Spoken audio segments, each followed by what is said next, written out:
Yes, yes, yes. Good morning mga kasama. Nandito na naman si Kuya Goods nagbabalik. At syempre, kung hindi ka pa nakasubscribe sa ating channel, pa-subscribe na lang po at hit mo na rin yung bell para updated ka sa ating mga video. Oy, morning sa lahat ha. Happy Monday. At saka, binabati ko yung mga taga Mindanao, Bisaya, Cebu, all over the Philippines. Isang magandang morning. Ano yung ating reaksyonan pero bago natin simulan ang ating talakayan at reaksyon, isang like, isang share, all goods na po tayo dyan, kaya i-like nyo yung video at i-share. Ano yung pag-uusapan natin? Sabi dito, matapos takutin na impeachment, BP Sara inilibas ang baho. Nino? Ayan ang tanong. Kung sino. Bago natin patagal, wag na natin patagalin pala, no? Wag na natin patagalin to. Ito na, Sige, pasok mo, Chikadora. Hindi ako natatakot mapatalsik sa pwesto dahil alam ng taong bayan na kayo ang manloloko. Sa pambihirang pagkakataon, nagsalita na si Vice President Sara Duterte sa harap ng media at dito'y inamin ang mga taong tila sinusubukan siyang patalsikin sa pwesto at maging ang mga taong pinagkatiwalaan niya na minsan na tila nalasing sa kapangyarihan at ayaw nang bumaba sa pamahalaan. Sa naging pahayag ni VP Sara, nilinaw mismo ng Vice Presidente na hindi siya ang ganid sa kapangyarihan. Dahil simulat sa pool, alam raw ng taong bayan na siya ang niligawan ng magkapatid na Amy at Bongbong Marcos. Pinatatakbo siya bilang presidente, ngunit base mismo sa pahayag ni VP Sara, wala siyang intensyon na tumakbo ang national position. Ngunit sa kadahilanang para mapagpatuloy ang proyekto ng ama, nakumbinsi ito ng magkapatid at humaliling bilang Vice President ni BBM. Ngunit sa kasamaang palad, ibinulgar ni BP Sara na hindi mapagpapatuloy ang proyekto ng ama dahil lahat ito ay unappropriated na o hindi man lang binigyan ng pamahalaan ng proyekto para magawa ang mga infrastructure project mula Luzon, Visayas at Mindanao. Pahaging rin itong pinatamaan ang House Speaker na si Martin Romualdez na tila isa raw sa mga pasimuno ng impeachment na isinusulong sa kanya at di umano'y may balak raw maging Pangulo o Prime Minister ng bansa. Babala ni VP Sara, kung inaakala raw ng mga mambabatas na ito na natatakot siyang mapatalsik o ma-impeach bilang Vice President, nagkakamali raw sila. Dahil una sa lahat, ang magkapatid na BBM at Amy ang siyang nanligaw sa kanya at tanging ang mandato ng 32 million na botante ang nagiging sandala ni VP Sara para ipagpatuloy ang kanyang tungkulin bilang Vice Presidente ng bansa. Hindi raw siya natatakot na mapatalsik sa pwesto dahil ang taong bayan mismo ang makakalaban ng mga politikong ganid at tila ayaw ng bumaba sa gobyerno. Narito ang matapang na pahayag ni Vice President Sara Duterte kung saan sa kauna-unahang pagkakataon isiniwalat ang punot dulo ng dahilan kung bakit nawalan ng tiwala hindi lamang ang mga Dabawenyo kundi ang maraming Pilipino sa kasalukuyang administrasyon dahil tila sa pagbasura at hindi pagpapatuloy ng magagandang proyekto ng dating Pangulong si Rodrigo Duterte. Pahabol pa ni VP Sara, nang hingi raw ng tulong sa kanya ang magkapatid na Amy at BBM dahil alam raw ng mga ito na kahit anong kanilang gawin, hindi sila mananalo sa Visayas at Mindanao. Yan ang katotohanan. Di ba? Yan po ang sabi ng mga kaibigan natin sa Mindanao, lalo lang sa parting marami diyan Cebu, Davao, all over the Mindanao. Oo. Talagang solid kasi talaga ang mga Duterte sa Davao, sa Mindanao. Kaya sinasabi rito ni Chikadora na talagang may patotoo siya dito Pero mamaya sa huli ng ating video, merong magsasalita doon, no? Isang survey na katunayan na kung sakasakali natatakbo siya sa 2028, patunay ho yung video na yon. Kaya tapusin nyo. Huwag niyong i-skip yung video. Pilitin niyo tapusin para malaman niyo sa dulo ng video kung ano yung resulta. Tuloy. Narito at panoorin ang matapang na pahayag ni Vice President Sara Duterte.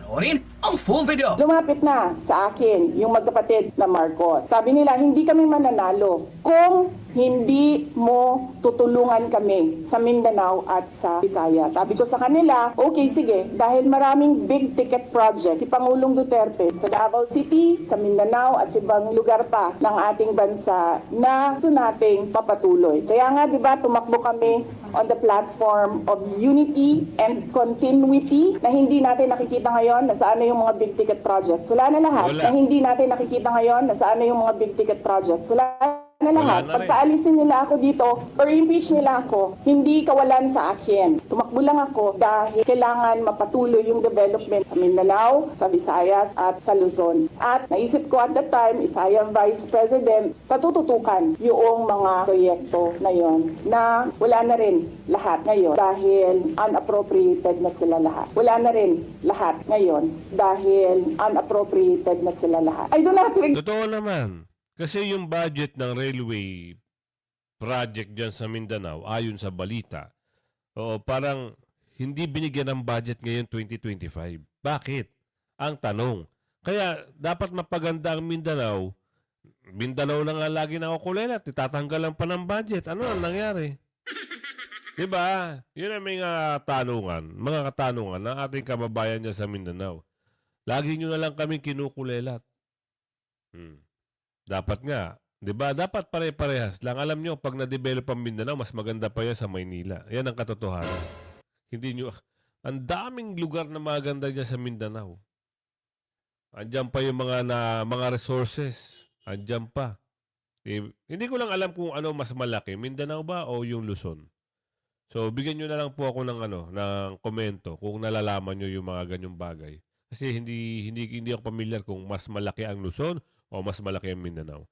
Pero, pag dyan nilagay lahat at dinevelop yan, gagastosan ng gobyerno at hindi na nakawin Oo, hindi kukurapin.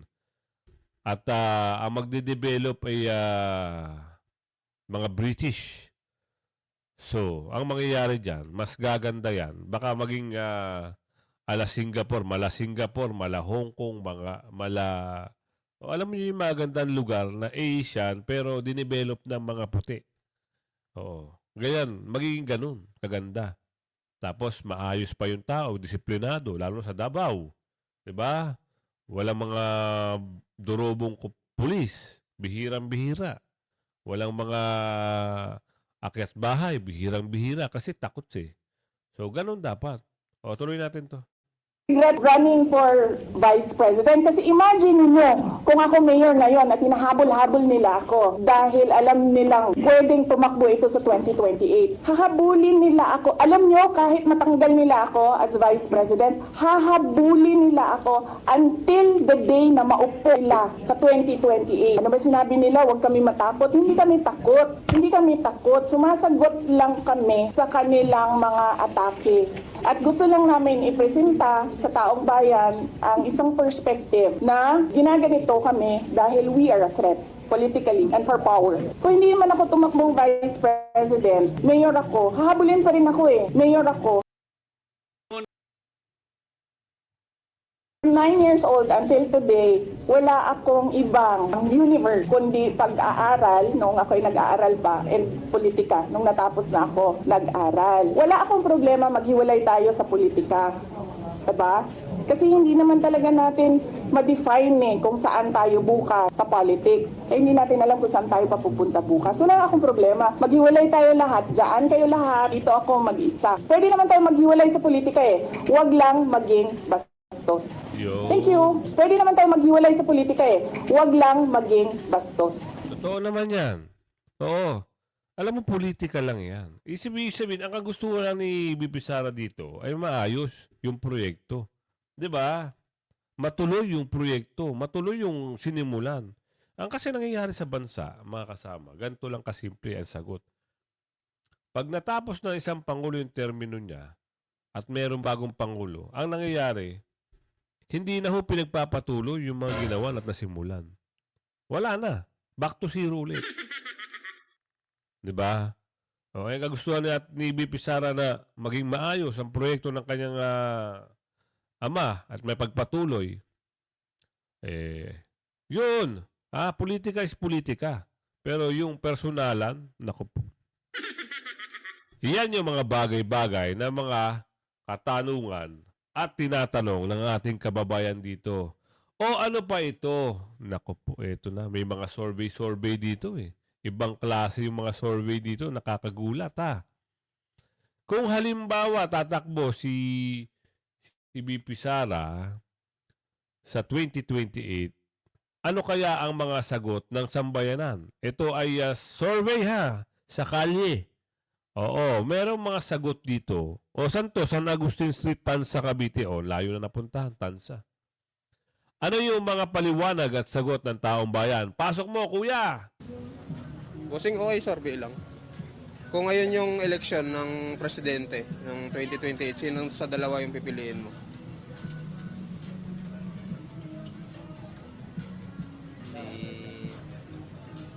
Sara Duterte na lang. Sara Duterte. Ayun. Kayo, sir, kung sakali ngayon ang election, sir, ng presidente, sino yun sa dalawa yung pipiliin mo? Duterte, syempre. Duterte. Ayun. Kayo, sir? Sino po bang yun? Kung Sino po ba ina-ampere nyo?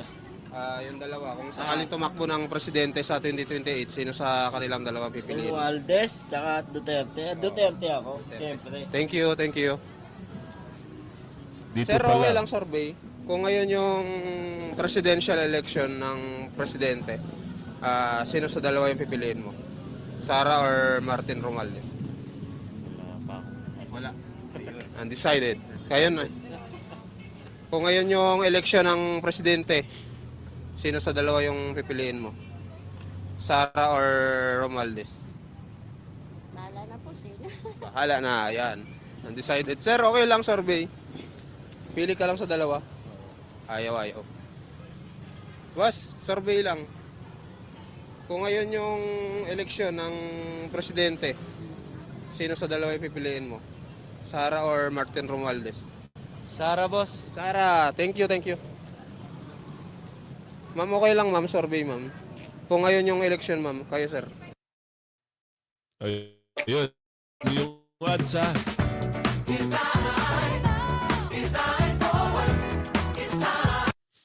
Kung ngayon yung eleksyon ng presidente, sino sa dalawa yung pipiliin mo?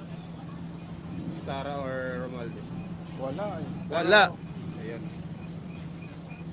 Wala. Wala talaga. Wala. Okay. Thank you. Walang pipiliin. Boss, okay lang. Survey, kung ngayon yung eleksyon ng presidente, sino sa dalawa pipiliin mo? Sara or Romualdez? Wala. Kayo, sir? Okay lang. Kung ngayon yung eleksyon ng pagka-presidente, sino sa dalawa pipiliin mo? Wala. Kayo, sir? Wala ka rin. Sara or Romualdez? Wala din. Kayo, sir? Wala din. Buhayin po nila. Si Miriam. Sir, survey lang. Kung ngayon yung eleksyon, sino sa dalawa yung pipiliin mo? Sara or Romualdez? Sara. Thank you. Kayo? Ay, Sara ka din. Ma'am, okay lang ma'am. Survey ma'am. Kung ngayon yung election ma'am ng pagka-presidente, sino sa dalawa pipiliin nyo? Sara or Romualdez? Kayo, sir? Opinion nyo lang. Di pa ako butante kuya eh. Kayo, sir? Kung ngayon yung eleksyon ng pagka-presidente, sino sa dalawa pipiliin mo? Sara or Martin Romualdez? Hindi ko pa alam guys. Hindi pa alam. Ayan. Thank you. Boss, okay lang, boss. Survey. Kung ngayon po yung eleksyon ng pagka-presidente, sino sa dalawang pipiliin mo? Sara or Martin Romualdez? Siyempre BP Sara. BP Sara kayo, ma'am. Ganun na din, siguro. Ganun din. BP Sara. Thank you. Boss, okay lang survey. Kung ngayon yung eleksyon ng presidente, sino sa dalawa pipiliin mo? Sara Duterte or Martin Romualdez? Hindi ko alam kaya. Hindi alam. Ayan, thank you. Kayo, ma'am. Kung ngayon yung election, ma'am, sino sa dalawa pipiliin mo? Sara or Martin Romualdez? Di ko pa alam kuya, di Hindi pa alam. Thank you.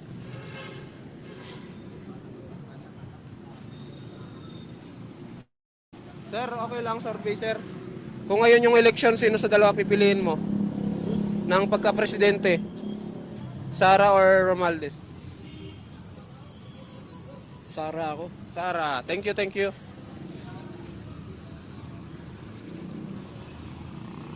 Sir, okay lang sir, survey. Kung ngayon yung presidential election, sir, sino sa dalawa pipiliin mo? Sara Duterte or Martin Romualdez? Martin. Martin, kayo ma'am. Parehas lang. Martin din. Thank you, thank you. Dito kay sir. Boss, okay lang, survey. Kung ngayon yung election ng presidential, sino yung pipiliin nyo? Sara Duterte or Martin Romualdez? Sara Duterte. Sara, kayo sir. Kung ngayon ang presidential election, sino sa dalawa yung pipiliin nyo? Sara or Martin Romualdez? Sara Duterte. Sara Duterte, thank you. Okay lang po, survey. Kung ngayon yung presidential election, sino po yung pipiliin nyo? Sara Duterte or Martin Romualdez? Sara Duterte. Sara Duterte, thank you. Sir, okay lang, survey, sir. Kung ngayon yung presidential election, sir, sino sa dalawa pipiliin nyo? Sara Duterte or Martin Romualdez? Solid eh. Solid. Kayo, ma'am. Duterte din? Thank you, thank you. Kita nyo? Kita nyo mga kasama? Oo. Di ba? Kahit saan nyo papuntahin. Luzon, Visayas, Mindanao, OFW, migrante. Ang sinisigaw, Sara Duterte. Kaya yung iba, tain-tae na talagang pabagsakin ang pangalan Duterte at ma-disqualify. O, tuloy. Boss, okay lang, survey. Kung ngayon yung presidential election, dalawa pipiliin nyo. Sara Duterte o Martin Romualdez? Yan ba yung tatakbo ng Kuan? Ano ba ang tatakbo nito ni Kuan? Tatakbo daw eh, sa 2028. Sabi ni Sara, may ano daw, may plano daw tumakbo. Dito na ako kay Sara. Sara Yan na. minuto ko eh. Ayan, thank you, thank you. Sir, kayo sir, okay lang, survey. Kung ngayon yung presidential election, sino sa dalawa pipiliin nyo? Sara Duterte ako. Duterte. Kayo, ma'am? Duterte din. Thank you, thank you. Ayan. Boss, okay lang, survey. Kung ngayon yung presidential election, sino buboto mo? Sara Duterte or Martin Romualdez? Oh, Martin. Ha? Sara Duterte. Sara Duterte, thank you. Sir, okay lang, survey. Kung ngayon yung presidential election, sino yung ibuboto nyo? Sara or Martin? Oh, yan ah. May ads ulit ah.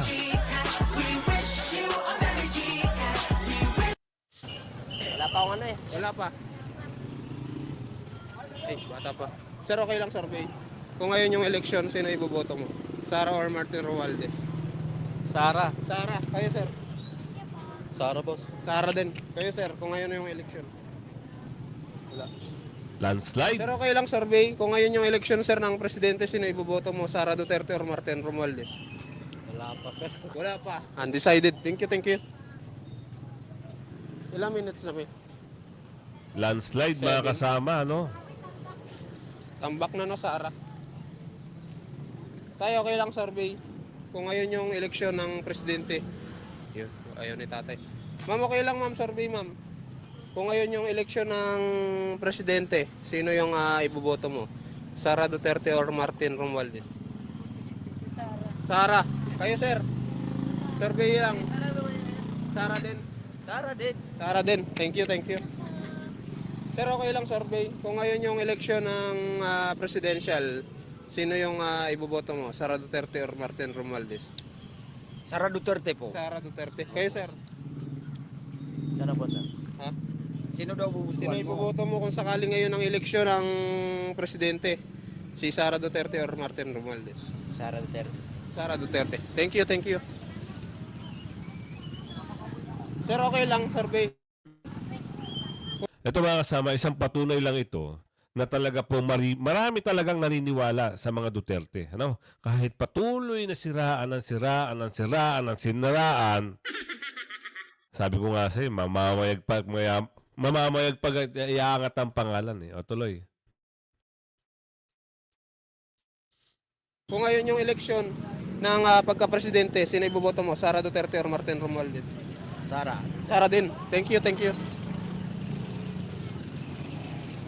Ma'am, okay lang, ma'am. Survey, ma'am. Kung ngayon yung presidential election, ma'am, Sara agad. Ayan. Kayo, ma'am. Sara agad. Anong vlog to? Vincent Tabigi. Okay. Sige. Napapanood niyo ako. Oo. Kayo ma'am, wala pa. Si Sarah, iboboto mo? Oo, Ah. dami yan eh. Oo. Ayoko dyan, Romualdez na lang. Romualdez na lang. Ayun. Thank you, thank you.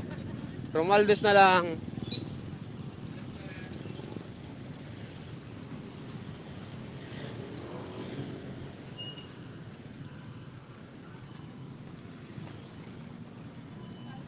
Ma'am, okay lang ma'am, survey ma'am. Kung ngayon yung presidential election, sino yung iboboto nyo ma'am? Kayo ma'am. Kayo sir. Kung ngayon yung presidential election, sino yung iboboto mong presidente? Sara Duterte or Martin Romualdez? Hindi ko po masyadong maisasagot po kasi Ayun. wala po ako masyadong alam sa kanila po. Thank you, thank you. Ma'am, kayo ma'am, okay lang ma'am, survey. Kayo ma'am, okay lang ma'am. Kung ngayon yung election ma'am. No, kayo ma'am. Ayun na ma'am. Wala na ata dito ah. Sir, okay lang. Kung ngayon yung election sir, sino yung iboboto nyo? Bossing. Ha? Titingnan natin kung sino boto natin. Oo. Sa 2028. Sara Duterte or Martin Romualdez? Wala bang tamang sagot dito? Wala ring mali? Oo. Wala pa dyan si Big Soto? Ang Big Soto ako eh. Tapos Kuya Win. Yung mga kursunado ko. Martin Romualdez tayo, bossing. Martin Romualdez kayo sir? Wala ba talaga si Kuya Will? Wala pa eh. Sara? Sara din. Ayan. Sara at Martin. Tayo, magkalaban. Okay na kayo sir no? Si Martin Duterte. Martin Duterte. Wala ba dyan si ano? Eh, sir. Anak ni Siyempre, Duterte. Duterte. Oo, Duterte. Ayun, thank you, thank you. Aking si ano, bayan. Thank you, thank you. Kayo ma'am, kung ngayon yung election ma'am ng presidential, sino yung iboboto nyo? Sara Duterte or Martin Romualdez? Si Maxa. Sino po? Si Maxi. Hindi, Sara Duterte or Martin Romualdez? Romulo. Si Martin Romualdez. Sara. Thank you, thank you.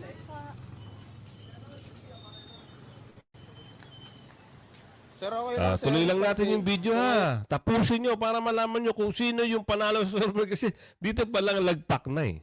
No, paano kung talagang gaganapin bukas yung eleksyon? Anong mangyayari? 'Di ba?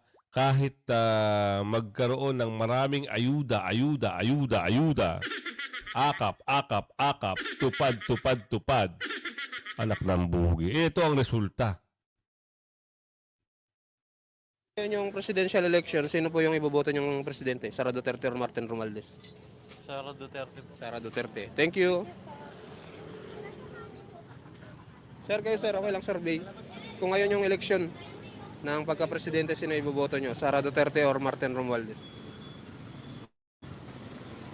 Sara Duterte. Sara Duterte. Thank you. Sir, kayo sir, okay lang sir. Kung ngayon yung election ng pagka-presidente, sino iboboto niyo? Sara Duterte or Martin Romualdez? Sara Duterte. Sara Duterte. Thank you.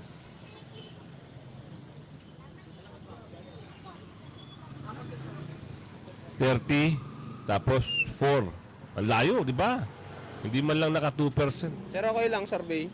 Kung ngayon po yung election ng pagka-presidente, sino iboboto nyo? Sara Duterte o Martin Romualdez?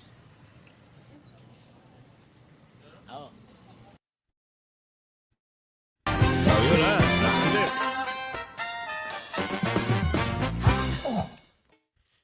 Win 1 million pesos. Salo na sa TNT Paskong Panalo. Text Kung sino yung raffle ads to mga kasama 5858. ha. O, ito na. Sino po ito? Si Sara at si Martin.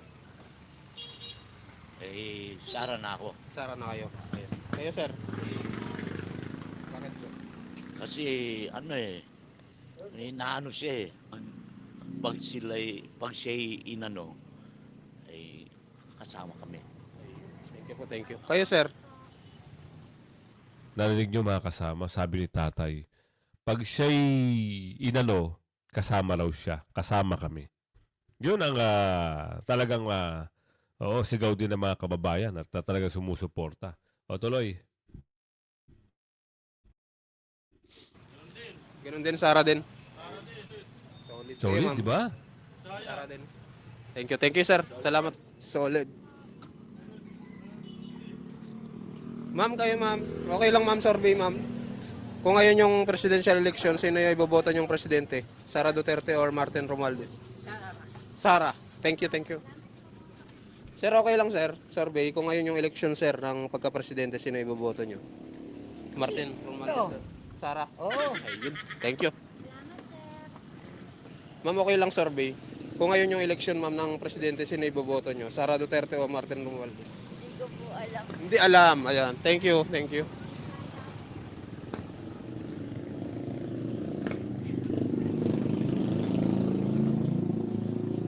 Sir, okay lang sir, survey. Kung ngayon yung election presidential, sino yung iboboto mo? VP Sara or Martin Romualdez?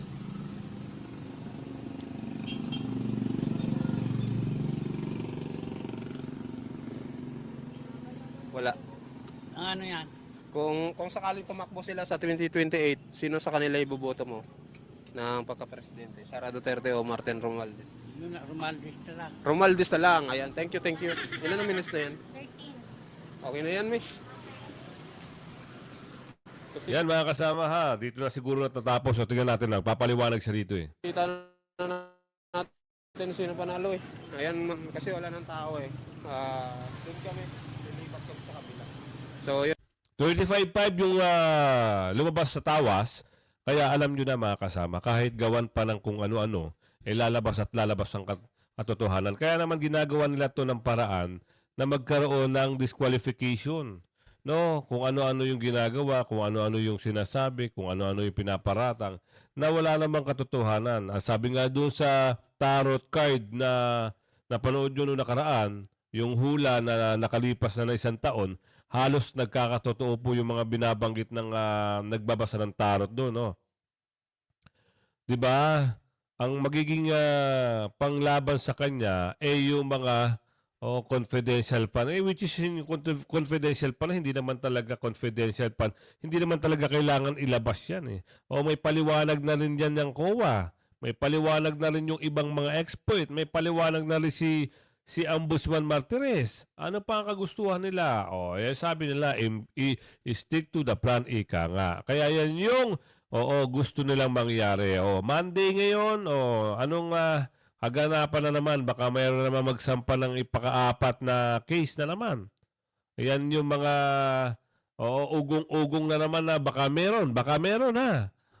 Kaya sabi ko sa inyo, lagi kayong tututok sa channel natin para hindi kayo magpapahuli sa mga bagong balita, issue at reaksyon ng bayan. Ano pa meron, 'di ba? Mga alam niyo yung mga suporta na nakikita natin sa komento? Mga OFW, yung grupo ng OFW po ay nagko-comment na talagang solido ang kanilang suporta. Dahil sila daw po, si Tatay Digong lang daw po ang nakagawa ng pagbabago sa bansang Pilipinas. At yung mga taga Mindanao nakasuporta, solid. Bisaya, solid. Cebu, solid. Ano pa? Sa kamay nilaan, hindi lang natin alam kung talagang solid ang kamay nilaan. Pero sa mga part ng mga Cavite, nakita nyo naman, sa Cavite, solid. Kaya mag-comment kayo dyan mga kasama kung saan lugar-lugar kayo. Kung umabot kayo sa video na ito, ipakita nyo sa pamamagitan ng comment nyo na kayo ay nakasuporta. Di ba? Ano pa? Sa survey pa lang nilang paso na. What more pa pag halimbawa talaga yung actual na voting. Sabi nga nang nag-comment, wag lang dadayain. 'Di ba? At meron pa silang propaganda, 'di ba? Hindi lang natin alam kung uusad sa Senado yung propaganda nila na si BP Sara ay ma-impeach di umano. Sana naman hindi. 'Di ba?